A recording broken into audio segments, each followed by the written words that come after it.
All right, we are live and back for the Mr. Rent to Own Home Show. My name is Dominic Danino, aka Mr. Rent to Own Homes, and in this episode, we're going to be talking about what are the benefits of our rent to own program to buyers. So, as usual, I am joined by my partner James Brown, real estate investor, real estate agent from Colorado. So, welcome back, James. How you doing, buddy? You. I'm doing good. President Wow. accountant, right? I used to work with a gal that would correct English, and I do that too. She was always like, "You're well, you're not good." I'm like, it's stuck in my head. Yeah, the English teachers, right? Yeah. All right, let's get to it, right? So the topic of the day is what are the benefits? And so this sort of came about over the last couple of days, talking to a couple people, speaking to an agent, right? So I had an agent that kind of had a client that potentially would be, a rent-to-own home buyer, basically. And obviously, he has some questions initially when people are kind of getting new to this, kind of have to go through the process of explaining to him how it works and so forth, right? So after we kind of went over that, he was totally on board. He understood it. He's like, oh, yeah, this is great. This is great for somebody, especially for this particular client that's in this situation that they can't qualify for. Maybe we dive deep into a few of the reasons why they can't, right? So, but anyway, so I think it's important for us to reemphasize because from time to time we hear somebody that doesn't understand it or we haven't had a conversation and initially they see it and they're like, well, why would somebody want to do that? Right. So, so you want to start there and kind of, so if an other agent or a lender or a potential buyer says, well, why would somebody want to do this? What do you say? Yeah. Well, I think you're on the right track there. Like, let's start about like why they're going to do it, why they need to, and then also then we'll layer in why they'd want to, right? So why they need to, typically, and you're a lender, so you see this all the time, like, and they've got check boxes as a lender, you as a broker, depending on lenders, have an extra layer, like above and beyond, like all the check boxes FHA requires, as an example. You might have, what do you call those?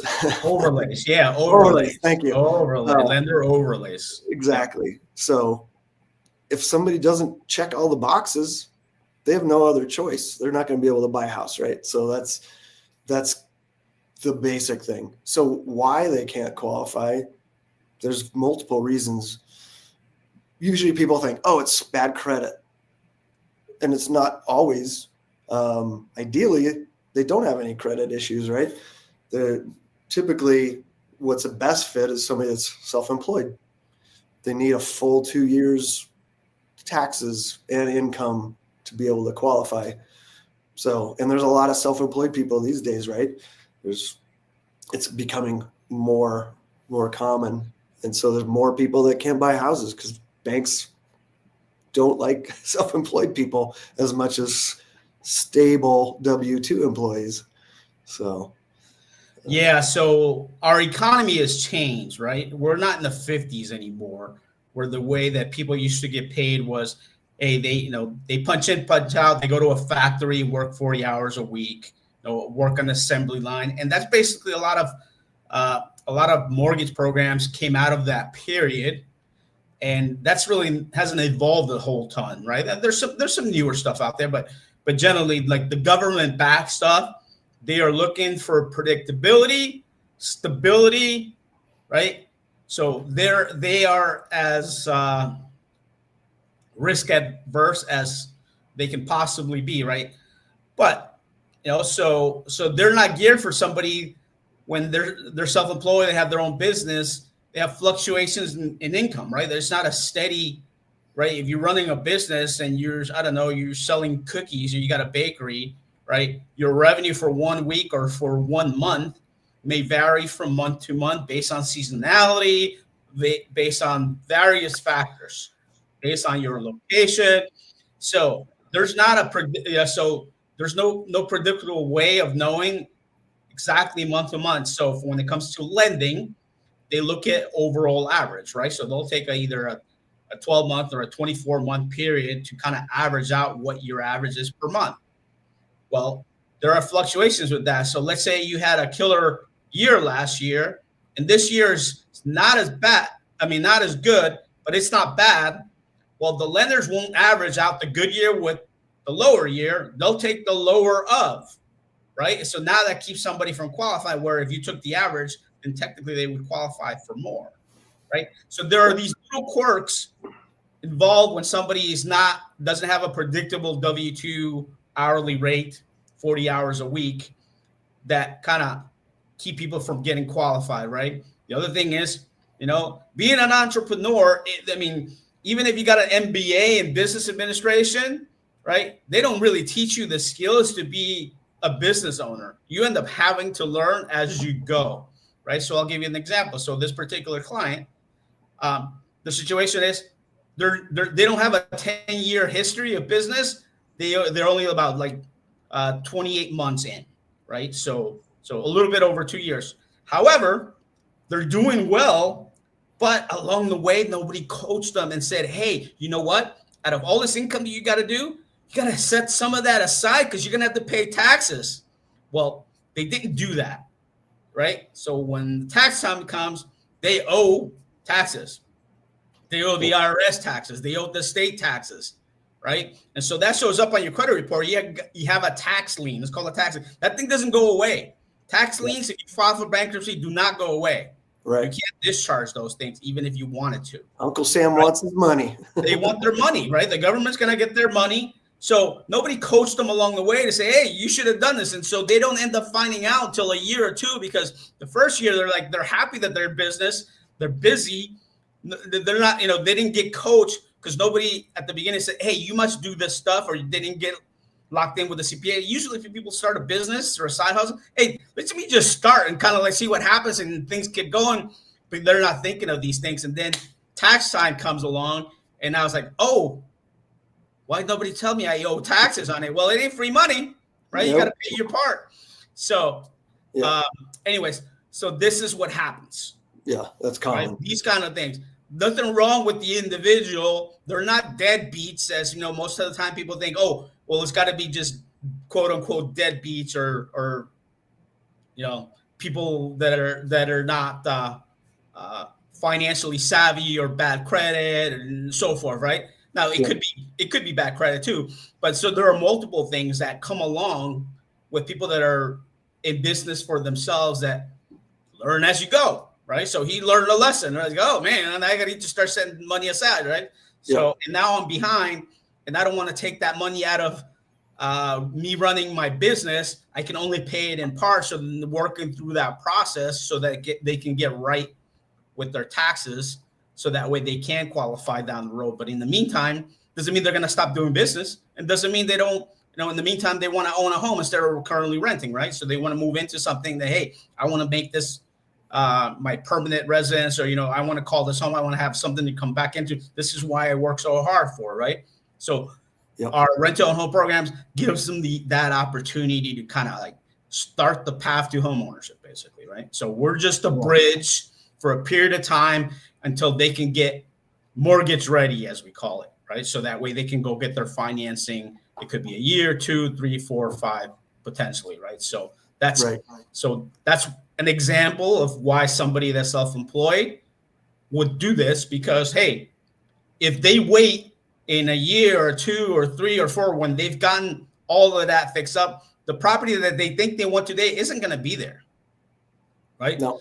And it might cost more. Right. Absolutely. Right. So if you wait 3 or 5 years, houses and prices are going to continue going up. We talked in a couple of episodes back as to the impacts of what's happened with the California wildfires that could have an impact on the housing market for West Coast states, right? Where, hey, it's going to be additional shortage, material, lumber, windows, cabinets, all of that's going to go up because there's going to be demand to rebuild over there. And it's going to suck up some of that material from areas next states next to California, right? Labor as well, right? So those people that are going to do the work and put up the houses, right? They're coming from somewhere. It may not, they're going to need additional workforce that come from other places. And so that's going to drive up costs, right? Labor costs are going to be a factor, right? So you wait for all of that to happen. Things are going to get more expensive, right? So we've got limited inventory, right? So absolutely, for many reasons for that, right? Yeah. If I can jump in here. Yeah, of course. Let me go back to another need, a reason why people need to do this, and then use a story for a want. So things you and I hear every day is, oh, I'm a self-employed business owner. I'm doing like all of us that are self-employed. I'm writing off as much as I legally can and not claiming as much income, but a bank wants to see the opposite of that. So we see that all the time. So they've got to kind of go, okay, well. It's twofold, right? Because we've been pre-programmed, or we hear this, that, the other. Hey, pay the least amount of taxes legally, right? So basically, there are, for self-employed or business owners, there are tax benefits. Benefits being, hey, you're able to expense a lot of it. You're able to write off a lot of expenses to run a business, because the intent of the business is to generate more revenue, right? So the IRS code gives you benefits to that, right? You're generating revenue and hopefully you're creating jobs, right? That's the whole premise behind that, right? So people are taught that too. Their tax preparers, their CPAs, or whomever's counseling them or doing their taxes encourages that and is looking for those reasons so they can pay the least amount of taxes. But when it comes to getting money from a bank, that doesn't help you, right? Because the bank wants to see, well, you made $1 million, you wrote off $1 million. Well, what are you living on? How are you going to make this payment? It's like, well, they're paper losses, yes. But from a banking perspective, they're looking at, what are you netting? So you make $1 million and you write off $500,000, then great.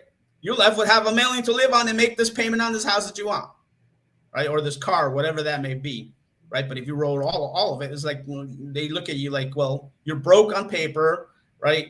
How are you going to make this payment?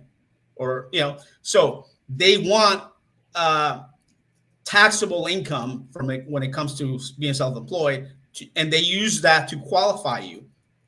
So even though your revenue was $1 million in sales or whatever you did, but if you wrote off $1 million and your net is zero, then you basically have no income, no qualifiable income under the bank's eyes, right?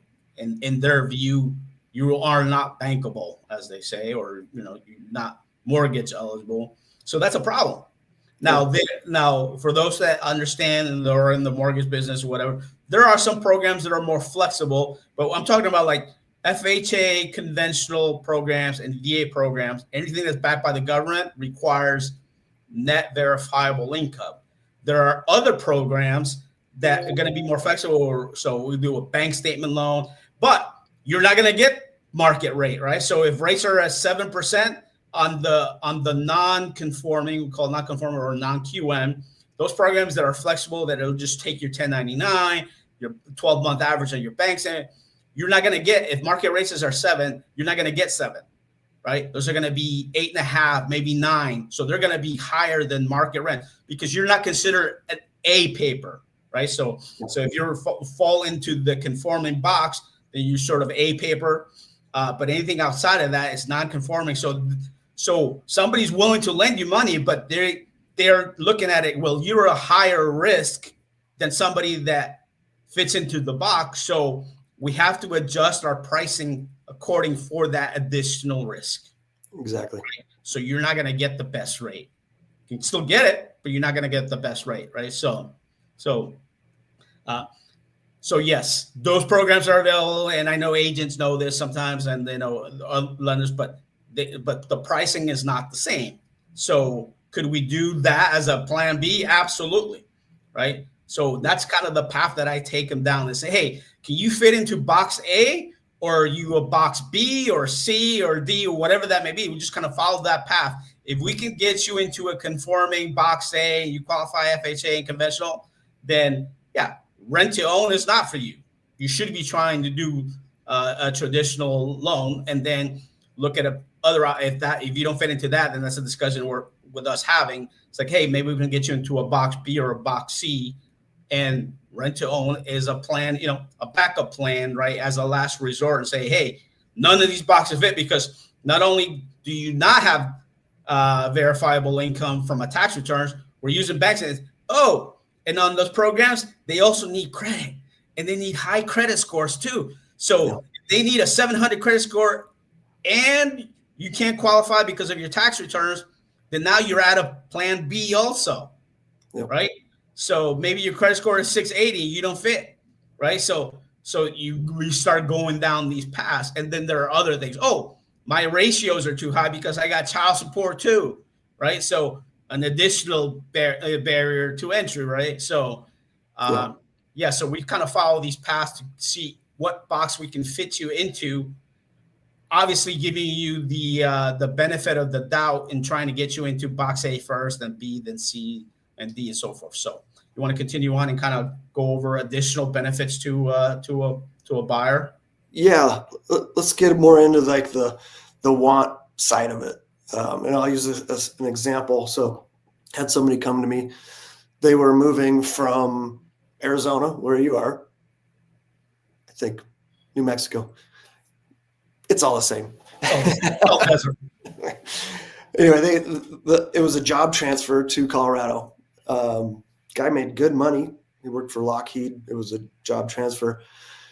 They had a second home, and they were late on a payment, and it just totally threw everything off when they were trying to get this next place. They were moving with 5 kids, 2 dogs, all their stuff, trying to find a rental that they liked that was in an area that they wanted to be in here in Colorado, which is difficult to find. And they didn't want to have to like get here, straighten out that stuff, and buy a year later. They want to just move in right away and not have to move twice and just deal with all that. So that's more of a want, but a very serious one for a good reason. So we run into things like that. Had another one. Sometimes we have people that own houses. Like we had a couple own a home here in Aurora, Colorado, wanted to move to a rural area where other rent-to-own companies wouldn't even touch that normally. And it was not easy for many reasons, but we got it done. But, they wanted to get out of the city. They're tired of it, move to where her elderly parents were so they could help take care of them. So, but they couldn't sell that house and go buy another one. But they had picked out a really cool, like a log home style one in this rural area that we bought. So it was a want, not a need necessarily, but a serious reason to want to do it, so. Yeah, it fits people into what they need today, right? So when somebody says, well, why would somebody want to do that? Well, you're not in their situation, right? If you can wait or you can qualify. So you brought up the first example when they happen to make sounds to me like they made a late payment on their mortgage when they were looking to relocate. Well, when they go apply for a mortgage, right, that is one of those little overlays that people don't talk about. It's like you can't have a mortgage late or a rental late in the last 12 months when you were applying, right? So if they just did it 2 months ago, then they got to wait another 10 months before they can come back and apply. Yep. Well, if they already sold their house and they got to move, a lot of people just say, hey, I'm not going to move into an apartment. I got 4 kids or 5 kids or whatever. I just came from a 2,000 or 3,000 square foot house. What am I going to do in an apartment? I got to get into a house. Yeah. Right.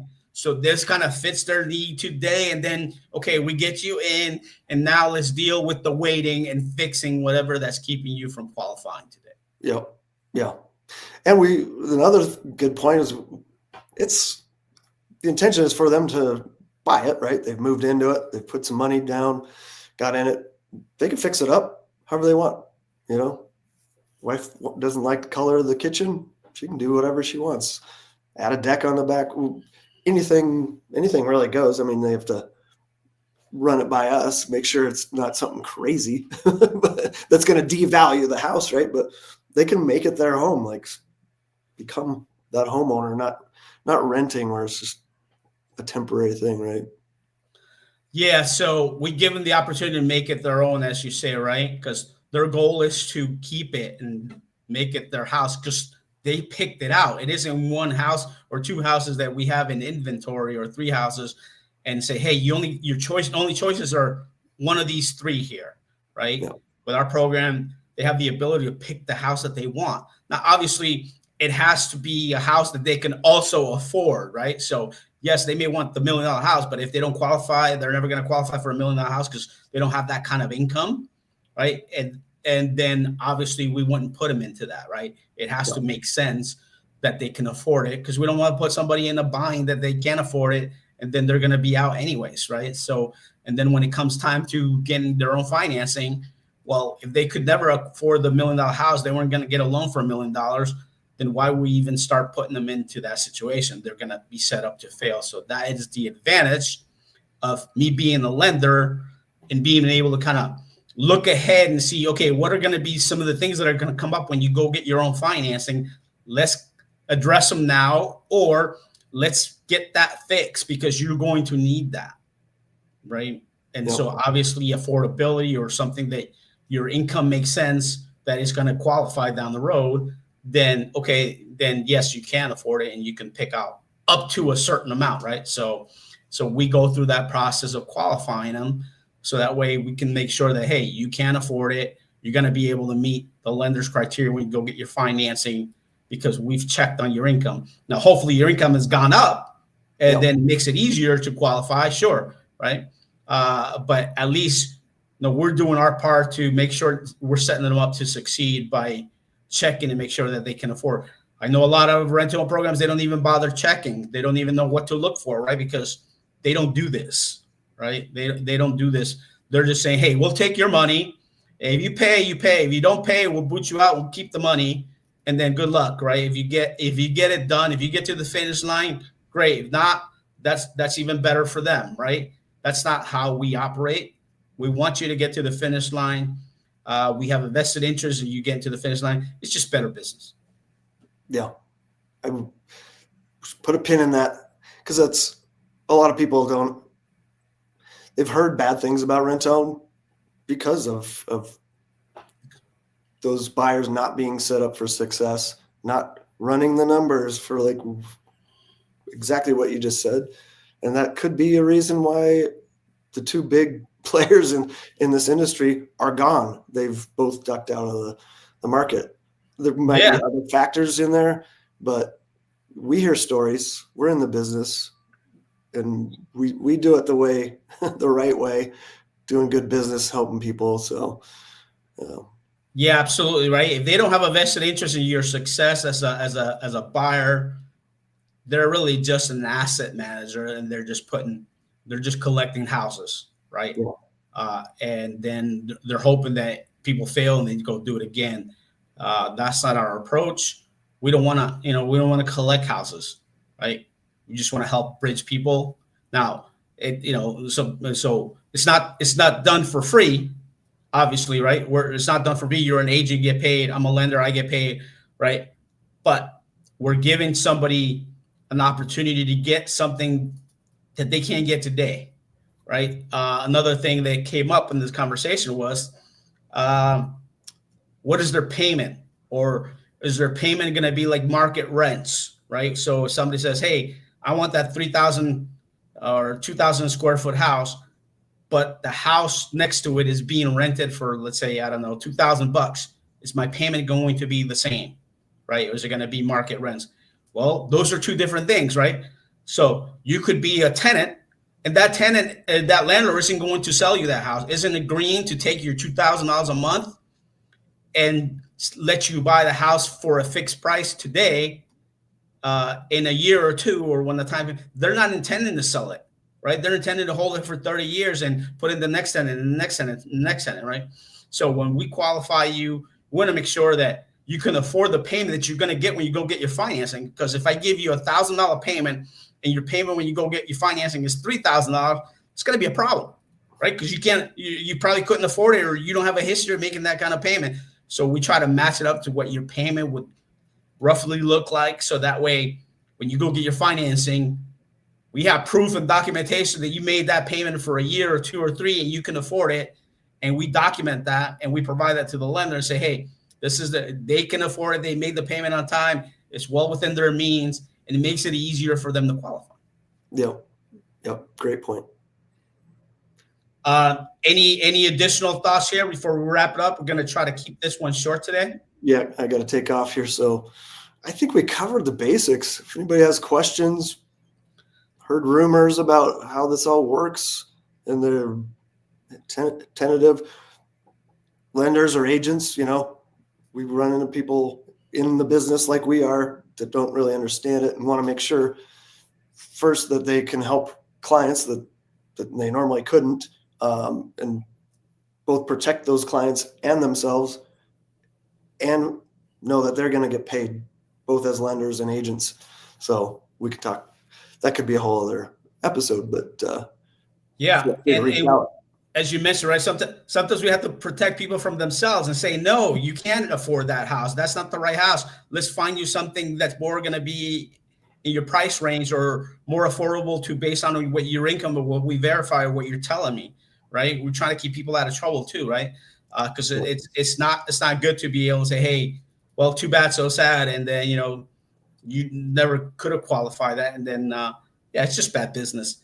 But ultimately, what we're doing is we're helping people get today what they can't get, and so that's why they're willing to understand that their payment may be higher than the market rents because they're not being a tenant. If they want to be a tenant, they can continue being a tenant. And that may be an option. That's fine. You don't have to. Yeah, right. You may not be ready, right? You may not be ready, but this gives them the opportunity to get something and also participate on the upside of equity over the term of the program and into the future, which they're not getting from being renting, paying the market rents based on where the landlord down the street.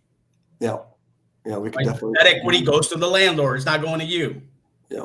So, all right. Well, I think that covers it for today. I think we covered, some of the important aspects. So if you're an agent or lender, want to have a conversation on how our program works, contact James. James, how can they get a hold of you? Go to the link there, Linktree/partner with James Brown. I got a bunch of links on there. So. Yeah. All right. And then if you want to get a hold of me, you can reach me on social media. You can go to our website. That's rent2ownhomesus.com, or you can follow me on Instagram, TikTok, and YouTube at Mr. Rent to Own Homes. So until next time, we'll see you. Bye-bye.